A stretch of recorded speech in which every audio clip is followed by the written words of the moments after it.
All right, Canada, let's talk about a bad idea wrapped in good intentions. The Liberal government is floating the idea of a high-speed rail line from Toronto to Quebec City, and at first glance, it sounds great. Fast trains, reduced emissions, economic growth. But let's be real.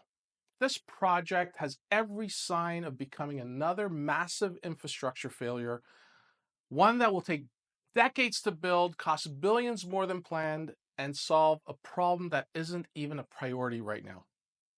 Housing is unaffordable. The cost of living is crushing Canadians. The economy is teetering on the edge of recession. And yet, we're supposed to believe that now is the time to sink tens of billions of dollars into a real project that Canada has zero track record of delivering on time or on budget. Let's break down why this is a disaster waiting to happen. Let's start with the cold, hard truth. Canada is terrible at building major infrastructure projects. The Eglinton Crosstown LRT in Toronto started in 2011, still not done, and now years over schedule and billions over budget. Ottawa's LRT cost $2.1 billion, delivered late, riddled with defects, and shut down multiple times since the launch. Montreal's REM light rail, still $7 billion price tag, years behind schedule, and plagued by construction failures. So tell me, why would anyone believe that we can suddenly build a 1,000-kilometer high-speed rail system without it turning into a 25-year money pit? Let's face it, Canada's infrastructure projects are managed with the same precision as a drunk assembling IKEA furniture. Government estimates? Complete fantasy. The initial cost of this project is in the range of $100 to $150 billion. That's before delays, lawsuits, material cost spikes, and political meddling turned into another infrastructure nightmare. Look at California's high-speed rail project. It was supposed to cost $33 billion and be done by 2020. Now, it's projected to cost $128 billion and won't be done until 2040. That's the reality of mega projects. They balloon out of control. And who pays for it? You, the taxpayer.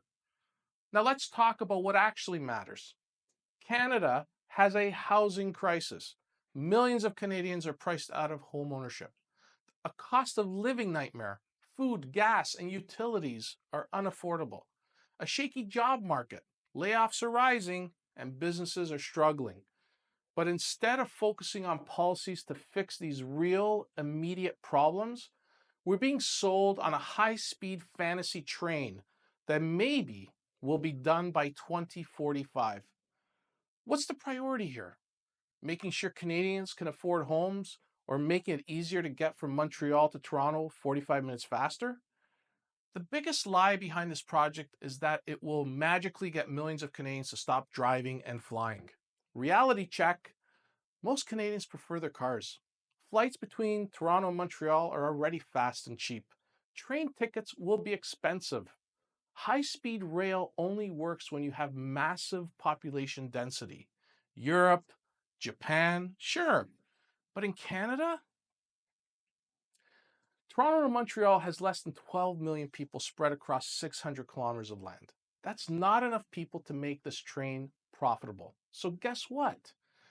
Taxpayers will be stuck subsidizing it forever. Instead of dumping billions into a money-losing train, here's what we should be doing. Fix our housing crisis first. Build more homes, reduce regulatory red tape, and make real estate accessible.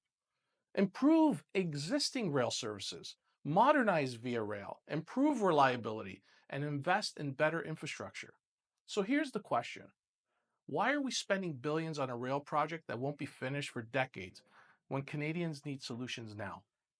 This is another government fantasy project, another boondoggle that will drain taxpayer dollars and leave us wondering, where did all the money go? Oh, and one of the companies part of this conglomerate? Atkins Realis. That's the new name for SNC Lavalin. Seems to always have a link to this government. What do you think? Drop a comment below. Do you support this project or should we be focusing on housing and affordability instead? Hit the like, subscribe, and let's keep holding this government accountable. This is Vince Gaetano from OwlMortgage.ca. Thanks for listening. And remember, the wise old owl's here to help you navigate through the noise and provide insight to the financial chaos in the current environment. Stay informed, stay vigilant, and together, let's chart a path to financial stability. Cheers.